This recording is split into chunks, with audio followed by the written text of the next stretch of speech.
ब्रह्मा, महादेव और विष्णु जी, इनका मंदिर, उनके ही सामने गरुड़, नंदी और उनके सामने हंस। ये मंदिर एक हिंदू मंदिर है, तो यहाँ के मुस्लिम जो है ये भी मंदिर में आते हैं। तो वो बोले हाँ ये आते हैं। क्या अगर मैं आपसे कहूं कि दुनिया का सबसे बड़ा मुस्लिम देश इंडोनेशिया आज चुपचाप अपनी जड़ों की तरफ लौट रहा है, और वो भी सिर्फ आम लोग नहीं बल्कि कुछ ऐसे इमाम जिनकी पूरी जिंदगी कुरान पढ़ाते हुए गुजरी आज वेदों का उच्चारण कर रहे हैं, तो क्या आप यकीन करेंगे या इसे सिर्फ एक और अफवाह समझकर स्किप कर देंगे? जरा एक पल के लिए सोचिए, अजन की आवाज से गूंजती गलियां, मस्जिदों से भरे शहर, और उसी जगह कहीं मंदिरों की घंटियां धीरे धीरे लौट रही हों। ये सिर्फ एक कहानी नहीं है, ये एक ऐसा बदलाव है जो इतिहास की किताबों में नहीं बल्कि आज के समय में लिखा जा रहा है। लेकिन असली सवाल ये नहीं है कि लोग बदल क्यों रहे हैं, असली सवाल ये है कि क्या ये लोग बदल रहे हैं या फिर वापस लौट रहे हैं अपनी असली पहचान की ओर। क्योंकि अगर सच में ऐसा हो रहा है तो इसका मतलब है कि हमें जो इतिहास पढ़ाया गया शायद वो अधूरा था, या फिर हमें पूरी सच्चाई कभी बताई ही नहीं गई। और इस वीडियो में मैं आपको सिर्फ दावे नहीं दिखाऊंगा बल्कि ऐसे सबूत, ऐसी कहानियां और ऐसे ऐतिहासिक कनेक्शन दिखाने वाला हूं जो आपके दिमाग को झकझोर देंगे। तो अगर आप सच जानने की हिम्मत रखते हैं और उस सच्चाई से डरते नहीं हैं जो आपके पूरे नजरिए को बदल सकती है, तो इस वीडियो को आखिरी सेकंड तक जरूर देखिए, क्योंकि जो आप आगे देखने वाले हैं वो शायद आपने पहले कभी नहीं सुना होगा। चलिए दोस्तों, जरा जल्दी से कमेंट करके बताइए ये वीडियो आपको कैसे मिला। क्या आपने इसे खुद सर्च किया था या ये अचानक आपकी स्क्रीन पर आ गया और आपने क्लिक कर दिया? सच सच बताइए, क्योंकि हमें भी जानना है कि आखिर YouTube आज हमारे सनातन धर्म की ये आवाज आप तक कैसे पहुंचा रहा है। और हाँ, अगर आप सच में एक सच्चे हिंदू हैं तो अभी के अभी चैनल को सब्सक्राइब कर लीजिए ताकि आने वाली हर एक वीडियो सबसे पहले आपको मिले।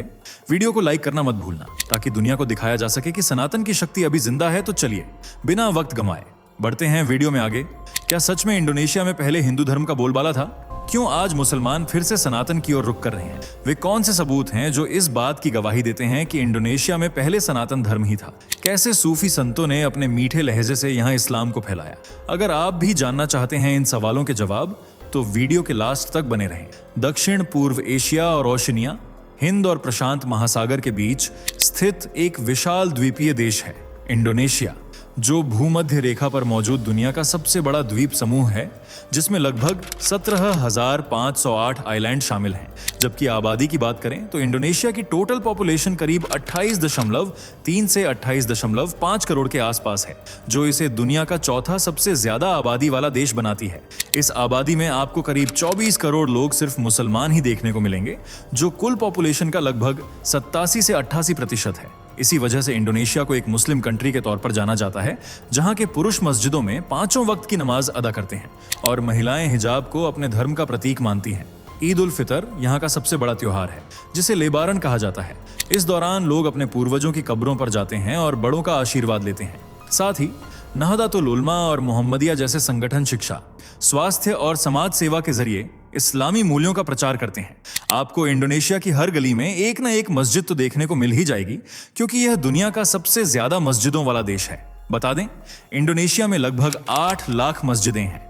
इस वजह से यहाँ हर गली मोहल्ले में मस्जिदें या छोटे प्रार्थना कक्ष मिल जाते हैं, जबकि बड़े शहरों के मॉल और ऑफिस की हर मंजिल पर भी इबादत के लिए जगह दी जाती है, जहाँ हर एक मुसलमान दिन में 5 बार मक्का की दिशा में मुंह करके प्रार्थना करता है। साथ ही रमजान के महीने में रोजे भी रखे जाते हैं।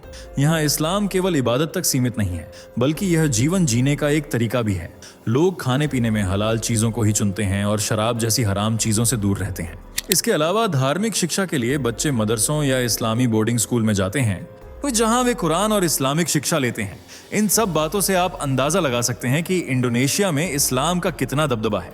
लेकिन अगर हम आपसे कहें कि अब इसी देश में सनातन का वर्चस्व बढ़ रहा है, लोग अपना धर्म त्याग कर सनातन को अपना रहे हैं, तो शायद आपको यकीन नहीं होगा, लेकिन यह सच है। इंडोनेशिया जैसे देश में, जहां हर सरकारी नीति इस्लामिक मूल्यों को ध्यान में रखकर बनाई गई है, जहां अनजान की आवाज रोजमर्रा का हिस्सा है, वही देश अब धीरे धीरे वैदिक मंत्रों की माला जप रहा है। इंडोनेशिया के इमाम जो सालों तक कुरान पढ़ते थे, अब वेदों का पाठ पढ़ रहे हैं। मस्जिदों की जगह मंदिर बनाए जा रहे हैं, और सबसे हैरानी की बात तो यह है कि लोग अपने बच्चों के नाम हिंदू नामों से प्रेरित होकर रख रहे हैं। लेकिन क्या यह सब अचानक हुआ है, या फिर ये लोग अपनी पुरानी जड़ों को पहचान कर उससे जुड़ रहे हैं? ये जानने के लिए फटाफट से वीडियो को लाइक, शेयर करके हमारे चैनल को सब्सक्राइब कर लीजिए। दोस्तों, आज भले ही इंडोनेशिया में इस्लाम का बोलबाला है, लेकिन प्राचीन काल में हिंदू धर्म इंडोनेशिया का मुख्य और सबसे प्रभावशाली धर्म था, जो लगभग पहली शताब्दी के आसपास इंडोनेशिया पहुंचा था। हालांकि उस समय इंडोनेशिया में ऑस्ट्रोनेशियन मूल के लोग रहा करते थे, जो नावों के जरिए ताइवान और दक्षिण चीन से होते हुए इंडोनेशियाई द्वीपों पर आकर बसे थे। ये लोग आज के आधुनिक इंडोनेशियाई लोगों के पूर्वज थे और समुद्र के रास्ते यात्रा करने में बहुत माहिर थे। उन्होंने ही द्वीपों के बीच व्यापार का जाल बिछाया था। हिंदू राजाओं के आने से पहले वहां कोई बड़ा साम्राज्य नहीं था। लोग छोटे छोटे समूहों या कबीलों में रहते थे। हर कबीले का एक मुखिया होता था, जिसे उसकी बहादुरी या उम्र के आधार पर चुना जाता था। इसके अलावा लोग लकड़ी और बांस से बने ऊंचे घरों में रहते थे, ताकि बाढ़ और जंगली जानवरों से बच सकें। जबकि उनका धर्म प्रकृति पर आधारित था। उनका मानना था कि हर प्राकृतिक चीज, जैसे पहाड़, पेड़, नदी और पत्थर में एक आत्मा होती है, जिन्हें खुश करने के लिए वे बलि चढ़ाते और पूजा करते थे। साथ ही उनका कहना था कि मरने के बाद उनके पूर्वजों की आत्माएं अभी भी उनके आसपास हैं और परिवार की रक्षा करती हैं। वे अपने पूर्वजों की याद में बड़े पत्थर के स्मारक बनाते थे। लेकिन जब पहली शताब्दी में भारतीय मसालों के व्यापार के लिए इंडोनेशिया पहुंचे, तो सब कुछ बदल गया। दरअसल भारत और इंडोनेशिया के बीच मसालों और सोने का व्यापार बहुत सक्रिय था। इंडोनेशिया में लौंग, जायफल और काली मिर्च जैसे कीमती मसालों की भरमार थी। अब क्योंकि इन मसालों की मांग भारत और रोम में बहुत ज्यादा थी, इसलिए बदले में भारतीय व्यापारी रेशम, सूती कपड़े और सोना लेकर वहां जाते थे। वे व्यापारी सिर्फ सामान नहीं बेचते थे, बल्कि वहां हफ्तों रुकते थे और स्थानीय लोगों को अपनी भाषा, रीति रिवाज और देवी देवताओं की कहानियां ही सुनाते थे। साथ ही रामायण और महाभारत की कथाओं से भी रूबरू कराते थे, जिसके चलते धीरे धीरे वहां सनातन का प्रभाव बढ़ने लगा। हालांकि हिंदू धर्म के प्रसार में व्यापारियों से ज्यादा ब्राह्मणों और विद्वानों की भूमिका थी, जिन्होंने इंडोनेशिया में हिंदू धर्म का प्रसार किया। जब कबीलों के लीडर्स ने उनकी बातें सुनी और भारतीय संस्कृति की भव्यता देखी, तो उन्होंने ब्राह्मणों को अपने दरबार में बुलाया, क्योंकि वे अब केवल कबीले के सरदार बनकर नहीं रहना चाहते थे, बल्कि एक चक्रवर्ती सम्राट की तरह शासन करना चाहते थे। उन्हें पता चल चुका था कि हिंदू धर्म में राजा को देवताओं का अंश माना जाता है, इसलिए उन्होंने खुद को सनातन से जोड़ने का फैसला किया और फिर ब्राह्मणों ने एक विशेष अनुष्ठान के जरिए इन लीडर्स को क्षत्रिय घोषित किया। जब एक विद्वान ब्राह्मण किसी को राजा घोषित करता था, तो आम जनता की नजर में उस राजा की शक्ति ईश्वरीय हो जाती थी। धीरे धीरे आम नागरिकों ने भी हिंदू धर्म को अपनाना शुरू कर दिया। स्थानीय लोगों ने इसे अपनी पुरानी परंपराओं के साथ मिला लिया। बता दें, इंडोनेशिया के इतिहास में कई शक्तिशाली हिंदू और हिंदू बौद्ध साम्राज्यों का उदय हुआ, जिन्होंने इस धर्म को बढ़ावा दिया। जैसे पहला है कुटाई साम्राज्य, जिसकी स्थापना लगभग 4वीं शताब्दी ईस्वी के दौरान हुई थी। यह इंडोनेशिया का सबसे पुराना हिंदू साम्राज्य माना जाता है, जिसका सबूत है राजा मूल वर्मन के यूप शिलालेख, जो इंडोनेशिया के इतिहास का सबसे महत्वपूर्ण एविडेंस है। दरअसल प्राचीन समय में जब राजा कोई बड़ा यज्ञ करते थे, तो उस स्थान पर यादगिरी के रूप में एक पत्थर का खंभा गाड़ा जाता था। इसे ही यूप कहा जाता था, जो इस बात का प्रतीक था कि राजा ने देवताओं को प्रसन्न किया है और दान पुण्य किया है। ये पत्थर के खंभे आज भी मौजूद हैं, जो पूर्वी कालीमंतन के कुटई इलाके में मिले हैं। ये जगह एक नदी के किनारे है, जहां प्राचीन कुटई साम्राज्य फला फूला था। इन पर संस्कृत में लिखा है कि राजा मूलवर्मन ने बहु सुवर्णक नामक यज्ञ किया और ब्राह्मणों को 20,000 गायें दान में दी। बता दें, यह इंडोनेशिया का सबसे पुराना लिखित इतिहास है। इन पत्थरों के मिलने से पहले दुनिया को यह नहीं पता था कि इंडोनेशिया में इतने पुराने समय से हिंदू राज्य मौजूद थे। कुटई साम्राज्य के बाद तारुमानगरा साम्राज्य का शासन चला। राजा पूर्णवर्मन इस वंश के सबसे प्रसिद्ध और शक्तिशाली शासक थे। उन्हें एक महान विजेता और अपनी प्रजा का ख्याल रखने वाला राजा माना जाता था। पूर्णवर्मन भगवान विष्णु के अनन्य भक्त थे। चियारुतेन शिलालेख में उनके पैरों के निशान खुदे हुए हैं, जिनकी तुलना भगवान विष्णु के पद चिन्हों से की गई है। इसके बाद 7वीं शताब्दी में श्रीविजय साम्राज्य ने बौद्ध धर्म को अपनाया, लेकिन इसकी जड़ें भी वैदिक ही थीं। और मजापहित साम्राज्य भी इंडोनेशिया के सबसे महान और अंतिम हिंदू साम्राज्यों में से एक था। इसके शासनकाल में हिंदू संस्कृति अपने शिखर पर थी और इसका प्रभाव पूरे दक्षिण पूर्व एशिया में था। दुनिया भर से लोग सनातन को समझने के लिए यहाँ आते थे। लेकिन फिर इतिहास में एक ऐसा मोड़ आया जिसने इंडोनेशिया की पहचान को हमेशा के लिए बदल दिया।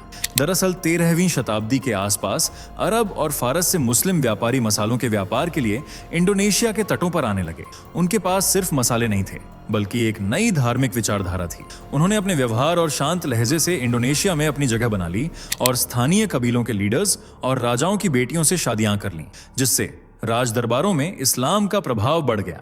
इसके अलावा सूफी संतों ने भी इंडोनेशिया में इस्लाम को फैलाने का काम किया। उन्होंने तलवार का सहारा नहीं लिया, बल्कि शब्दों से दिलों को जीतना शुरू किया। लोग रामायण और महाभारत के कठपुतली वाले नाटक बहुत पसंद करते थे। सूफी संतों ने इन नाटकों को बंद नहीं किया, बल्कि कहानियों में थोड़ा बदलाव करके अल्लाह और नेकी की बातें सिखानी शुरू कर दी। उन्होंने वहां के स्थानीय संगीत का इस्तेमाल किया और पुरानी धुनों पर ही इस्लामी भजन लिखे, जिससे लोगों को यह नया धर्म अपना सा लगा। उस समय समाज में ऊंच नीच थी। सूफी संतों ने सिखाया कि अल्लाह की नजर में सब बराबर हैं। गरीब और पिछड़ी जाति के लोगों को यह बात बहुत पसंद आई, इसलिए उन्होंने इस धर्म को अपनाना शुरू कर दिया। ये संत केवल धर्म नहीं सिखाते थे, बल्कि वे जड़ी बूटियों से बीमारों का इलाज करते थे और गरीबों की मदद करते थे। लोगों ने उन्हें अपना मसीहा मान लिया। उन्होंने शुरू में अरब जैसी मस्जिदें नहीं बनाई। उनकी मस्जिदें पुराने हिंदू मंदिरों की तरह दिखती थीं, ताकि लोगों को वहां जाने में कोई हिचकिचाहट ना हो। यानी संतों ने इस्लाम को थोपा नहीं, बल्कि उसे इंडोनेशिया की पुरानी संस्कृति में घोल दिया, जिसका नतीजा यह हुआ कि धीरे धीरे इस्लाम पूरे इंडोनेशिया में फैलना शुरू हो गया, जबकि सनातन का प्रभाव कम होने लगा, जिसके पीछे 3 मुख्य कारण थे। दरअसल उस वक्त समुद्र पर मुस्लिम व्यापारियों का कब्जा था। स्थानीय राजाओं को लगा कि अगर वे इस्लाम अपना लेंगे तो उन्हें व्यापार में ज्यादा मुनाफा होगा। वहीं इंडोनेशिया का सबसे बड़ा हिंदू साम्राज्य मजापहित 15वीं से 16वीं शताब्दी में आपसी झगड़ों की वजह से कमजोर हो गया था। इसकी जगह छोटे छोटे मुस्लिम सुल्तानों ने ले ली और लोगों को अपने धर्म से जोड़ना शुरू कर दिया।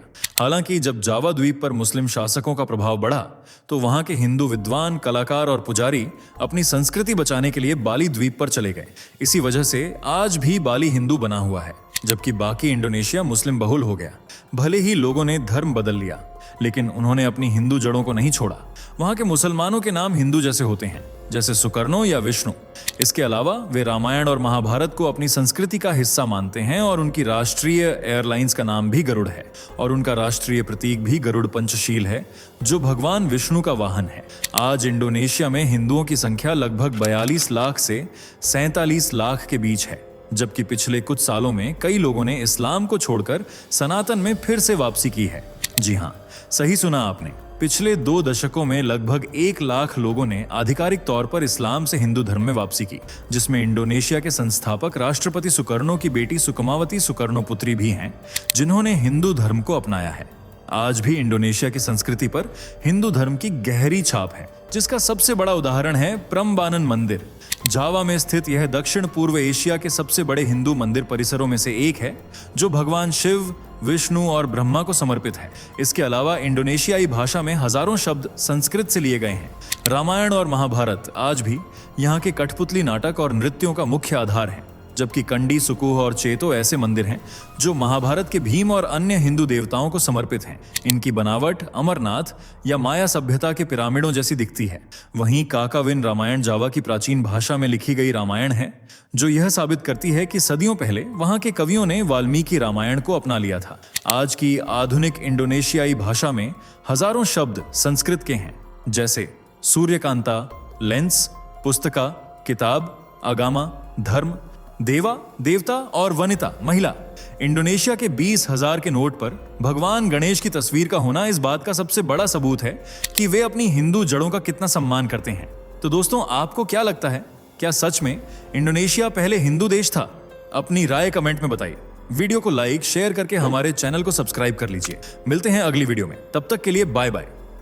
दोस्तों, आपके स्क्रीन पर 2 और वीडियो दिख रही हैं, जिसे देखने के लिए आप स्क्रीन पर क्लिक करें। दोनों देखिएगा, बहुत अच्छी वीडियो बनी है।